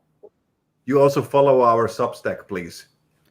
For sure. I send you the link, Josanna. It's really good stuff. And next time we definitely will get into some of the articles. I feel bad we didn't get a chance to get into it today, but I want to pass it to Assal. You got anything like last thoughts you want to send us on? Where can they find you, et cetera, et cetera? Well, first of all, thank you to everybody. Obviously, I always appreciate having these conversations, and to Nick for providing us with this platform to be able to have these conversations. In terms of finding me, I'm on Twitter at ASSALRAD, Assal Rad. My last thought on this, because the bulk of our Hey, conversation. sorry to interrupt you, Assal, but hey, Karim, can you link your Substack in the private chat so I can share it with them? I see some people was asking for it. So if you link it there, I'll link it on the public chat. But sorry, Assal, go ahead. That was okay. I was just going to say, since the bulk of our conversation was about sort of like Afghanistan and this idea of U.S. empire and militarism, I think as much as you're going to see some pushback from people, they're the same people who have always been supporting the idea of war and going to war and sustaining a war forever. What I would say is that, we talked about the anti-war movement being killed. I feel like this is a moment to bring it back, right? Because the people who were against war have been vindicated in saying not that, the result of what happened in Afghanistan, because that's the problem, right? If you say that, they're like, oh, so you support the Taliban. I'm like, no, not in the least. The issue is that we didn't defeat it in 20 years. So there's something wrong with our strategy. And at some point, when you do the same thing for decades and it doesn't work, you have to change strategies. We have to be able to admit the mistakes that we made in order to do something differently if we actually want to attain any of the objectives that we talk about. And while this is happening, while we are watching this disaster unfold, this very predictable disaster that everybody knew would happen as soon as the US left, I just wanted to remind people that there are still hawks in the US who are actually pushing a conflict with Iran. Like, this is still happening. And if we thought that the conflict in Iraq or the conflict in Afghanistan were terrible, they would pale in comparison to a conflict with Iran, because they're incredibly different situations and contexts. And that's why I think that this should spark a new anti-war movement, the way that we saw in the early 2000s against the invasion of Iraq, that we should use this as a moment to understand what people said all those years ago and the fact that they're right. Well said, Assal. I'm gonna get Peter in here. Peter, last words, and then we go to Finney, and then we wrap up from there. But Peter, any last thing you want to lead the audience with, or anything else you want to promote? Yeah, I actually I didn't know that, Afeni, you were a veteran, so I kind of wanted to just pose a question to you at the very end, because I get how a lot of people right now are they look at imperialism and then they're like, oh my God, I hate these imperial foot soldiers. They're also part of the evil, and I get that. I totally get that. There's a level in which that's 100% true. But the way I think of it is if I go to Karim's apartment right now and I stab him to death, everyone would agree that's an evil act. I should be punished for that. That's evil.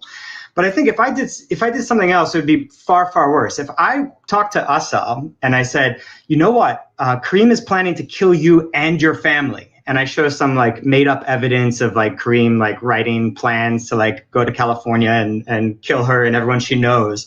I said, Assal, the only thing you can do to save yourself is you have to kill him first. And then you do that. Then that evil, I think, is just, it's so profoundly evil. And I wouldn't even Assal's guilt, there would be some guilt there, definitely. But I think the vast majority of the guilt would be on me for using her as a tool. And the evil of that is just, it's on a different level. So I'm curious what you think of feeling right? So what do you think about how we should judge or think of people in the military, and maybe even are there outreach opportunities? What do you think about that? Well, I can tell you. Well, somebody just made a comment that the military is all volunteer. Let me tell you something. When they're going into poor neighborhoods, when they're going into working class neighborhoods, Black neighborhoods, when they're going into brown neighborhoods, and they are literally going into people's high schools and drafting them at 16 and 17 years old, brainwashing them and lying to them and telling them all the great things about the military, that's not volunteer. That's manipulation. So please, y'all, understand that the draft is literally it's just on people that are impoverished. All of the socialism that we are all asking for on the left is all the same things that you can find in the military. Housing, they give you clothes, they give you food, and you have you have checks. What do they call it? 3 hots and a cot. You see what I'm saying? It's guaranteed. Your family's going to be taken care of as an extension of you. That is literally, it is manipulation. Because then you go overseas, you commit these war crimes. And let me tell you something about military training real quick. I will never forget when my first sergeant stood in front of us at AIT and told everybody there are only 3 places that you get truly institutionalized in America: prisons, mental hospitals, and the military. And everybody else was just sitting there like, yep, yeah, that makes sense. In my mind, I'm like, what the fuck? I said, I know, like, did y'all just hear that they're literally like brainwashing us? And then it's, oh, well, you have to follow every lawful order that your commanding officer is giving you. Well, think about the peer pressure of being out on the field. I felt peer pressure in AIT and basic training of being out on the field, knowing that everybody's life depends on you and your life depends on them. The pressure that carries, being told that all the people that you're killing are, some people do this shit out of malice. Some people are just racist, disgusting human beings. There are plenty of those people that are in the military. Some people truly choose to be there because they want to murder people. But some people just are really, they've bought into that idea that they are going to liberate, they're going to save, they're going to carry out that justice and freedom, uphold the Constitution. And this is something that you're supposed to look at yourself and see valor. And when you get home and when you really realize a lot of the shit that you were told were lies, when you get home and you realize, like, damn, they told me that child was armed, but, I checked their body multiple times and they weren't. But they kept telling me that they were. So how do I unpack that? So it's just like you deal with all of that trauma. So there's no way that you can honestly denounce what you've done without condemning yourself. So there is a greater evil within the military and within the institutions in which the military stands on. And, there are literally bigoted people that genuinely just want to be there. Their granddaddy's granddaddy was a Confederate soldier and they're following behind the legacy. You see what I'm saying? Like, there are those folks, but a majority of people that are in the military, a majority of the ones I ran into, either got lied to by the recruiter, either they were told, oh, well, you're not going to actually get deployed. They end up getting deployed anyway. Like, you literally get talked into it. So I would definitely say, like, the saddest part about the military is we put all of those billions and honestly trillions of dollars. The Pentagon lost trillions of dollars. We put all those trillions of dollars into that system, and the soldiers, the sailors, the Marines, they don't see it. The VA doesn't see it. There are so many homeless vets right now. They don't see it. So we are literally just investing in genocide and war and bombing to line the pockets of people that don't even give a fuck enough about a soldier to pay us minimum goddamn wage. So, I mean, I don't know. Like, there are those people that you can say, like, there are those commanding officers that know what the fuck they're doing. There are those people that are bigoted, that go into that go into the military, that want to kill people, that are bloodthirsty, and they know that they can get away with it in these black and brown countries. There are those people, and I ran into a lot of them, which is another reason why I did not want to stay in the military. But there are people that are just genuinely there because they need to take care of their family, because they need to take care of themselves. I know me personally, I only joined the military because I didn't want to be homeless. So I didn't want to go there.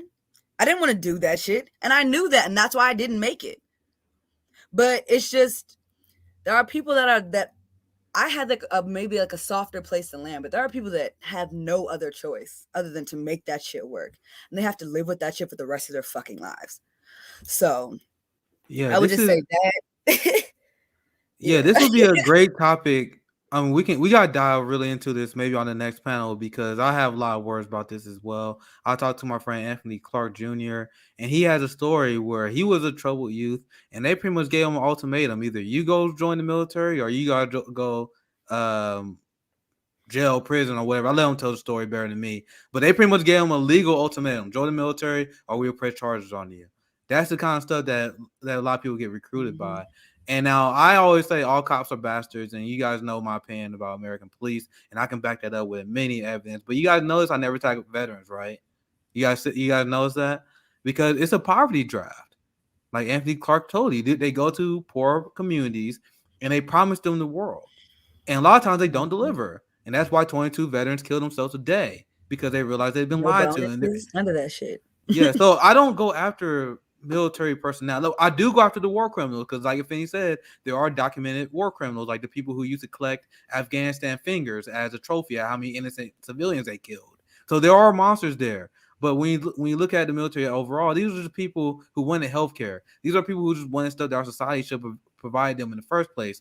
Now, on the other hand, all cops are bastards, because that's a job you're looking for, and you're getting paid a lot of money, and you are designed to break up protests. You are designed to do the bidding of the ruling class. Now, all cops are bastards because if you have a single mother with 2 kids, this is just a scenario. You had a single mother with 2 kids who cannot pay their rent, and in the middle of the winter, and you get the order that you have to forcibly evict that person. If you do not decline that, because unlike the military, in the military, you get in a lot of trouble, right, Finney? Like you get dishonorably discharged, you can get charged, you can go to prison by denying orders. But if you're a cop, you can just quit. Like if you get an order to evict a single mother of 2 kids in the winter where you can ruin their life. If you don't morally object to that, if you don't morally object to shooting rubber bullets at protesters who just want to end police violence or whatever it is, workers that's striking, if you don't morally object to that, you are a bastard. Period. Because you can quit. You can always quit. Yeah. Anyway, I don't once again, this is a conversation for a whole nother day. Kareem, do you got anything? I see you unmuted. Yeah. I don't want to rush. So go ahead. That's another reason to give people no health care, because if you give the poor people no health care, then you have nice cannon fodder every time coming in for your army. So that's a big reason how all these things are connected. If you give people health care and social and economic protection, man, your army is going. It's becoming smaller and smaller and smaller. And the second thing about what Afeni just said about the brainwashing that's going on, that's definitely true. Just an anecdotal story here in Hong Kong. Every 2-3 months, a U.S. ship will arrive, and then all these soldiers come into Hong Kong and they drink and they have fun. And I had a lot of conversations with these boys and girls and men and women, and I must say that in general. I was always baffled by so much intellect actually there is in the army, a lot of smart people. But I also one time had a conversation with a guy who said, like, we had a conversation and I was really like pushing back on the United States and imperialism and good talk. But then he suddenly said, seriously, he said with a straight face, he said, don't forget, I am fighting for your freedom. He said to me, and I was like, well, I won't go into it today, but it was a long conversation that gave him a bit of an existential crisis, I think. But that's what he said. He said it straight in my face. Don't forget, I fight for your freedom, he said, for me as a foreigner, And I was like, yeah, you can't blame him if he really believes that, if you're so indoctrinated, you know what I mean? But anyway, yeah. But yeah, once again, the indoctrination of the right. I'm so sorry. I'm like, go ahead. I'm not trying to rush the indoctrination of the right. The indoctrination of the empire.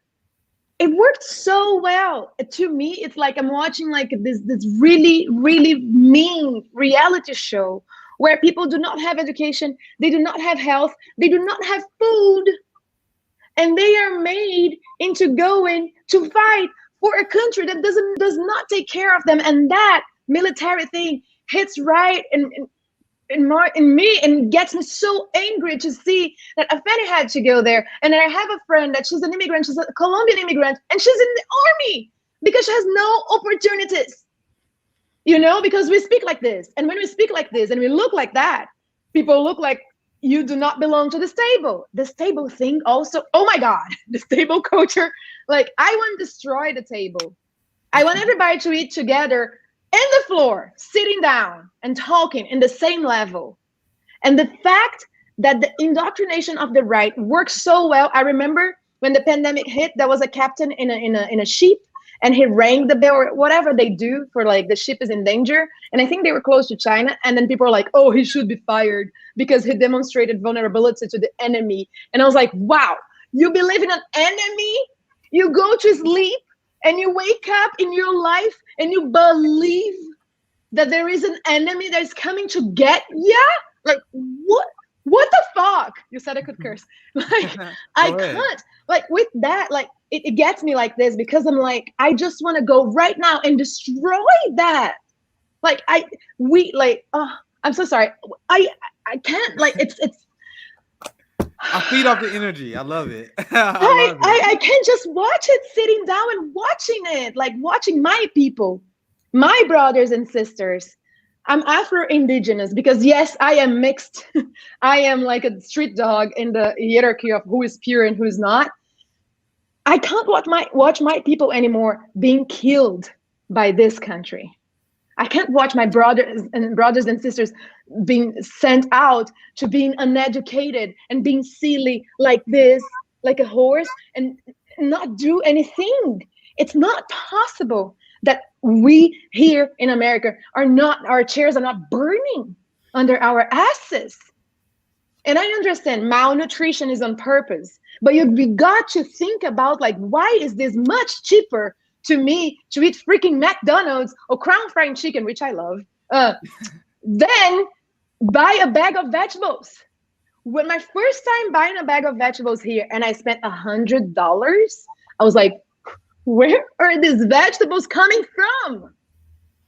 There's no subsidized agriculture unless you are Monsanto, right? Like, it's what they do in Black communities and Latino in Black communities and in neighborhoods. Like, you have many liquor stores, you have always a drug dealer right there, and you have like bad food. They are killing us by the bulks. Like, wow. Sorry, I just vented on YouTube. I think that's the perfect. I think that's the perfect way to wrap it up. I think that's the perfect way to wrap it up because we can go all day with this stuff. Do you have anything you want to add, Finney? Because I know Facts and Fire, right? I'm gonna say I did not get the plug. Yeah, Facts and Fire. What you got to plug? But there was something like really quick that I wanted to address that Karim said. So like the international like left coalition. So I had been like on these like international activist calls, like from activists from like Egypt, activists from Brazil, off the top of my head, I think Haiti and a couple other places.